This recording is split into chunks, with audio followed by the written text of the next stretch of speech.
My name is Jonathan Bean, and I'll be presenting on Apple today.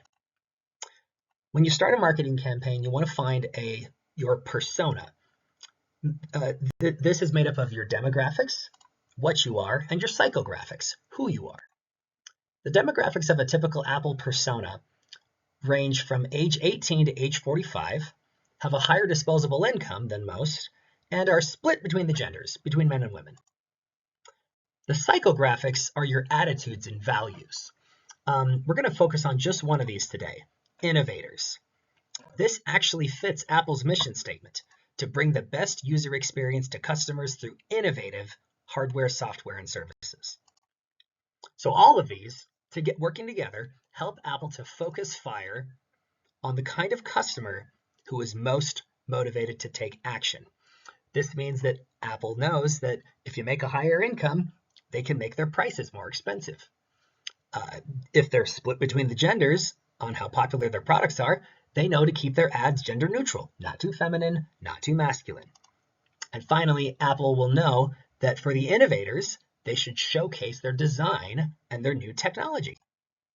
So in their ads, Apple will try to keep it simple, show how easy their products are to use. They'll show new tech, new cool things that Apple products can do. And they'll show that they can be creative and that you can be creative if you use an Apple product. See all the buttons this might be hitting in someone's brain? Just for fun, Apple should not compare themselves to other products in their ads. For example, Garmin watches have better battery lives than Apple watches. They probably shouldn't showcase their pricing because they tend to be more expensive. And it would be a waste for Apple to do a lot of traditional marketing because Apple shouldn't be trying to convince Android users to switch over. So here's some of Apple's social media accounts. You got their Facebook, Twitter, Pinterest, LinkedIn, millions of followers. But look at no posts, nothing, no pins, barely any cover photos. What gives? Well, Apple is pruning their social media, which is cutting out things that aren't helpful so that the social media platforms that do grow fruit grow more fruit. For example, TikTok, Gen Z kids can't buy their own phone yet, and a lot of Gen X or boomers just might not care about new technology. They might not be innovators. So let's focus on two of them that do, Instagram and YouTube. Instagram first.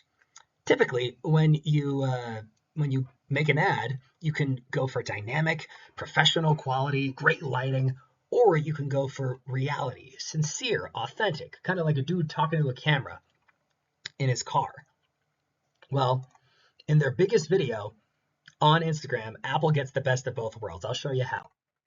First, the dynamic professional stuff. Look at these shots. These are gorgeous. These are visually interesting. But they intersperse these with shots of behind the scenes where you hear guys saying things like, "Oh, I didn't know it could look that good." And we knew that this was exactly what we wanted.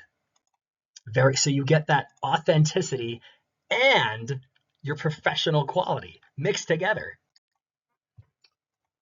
With their YouTube, it's interesting. Their Instagram is often flooded with comments that are very anti-Apple, shall we say.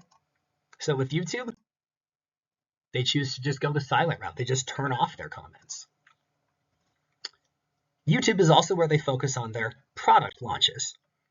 Any of their videos that are product launches get millions of views, way more than any of their other videos.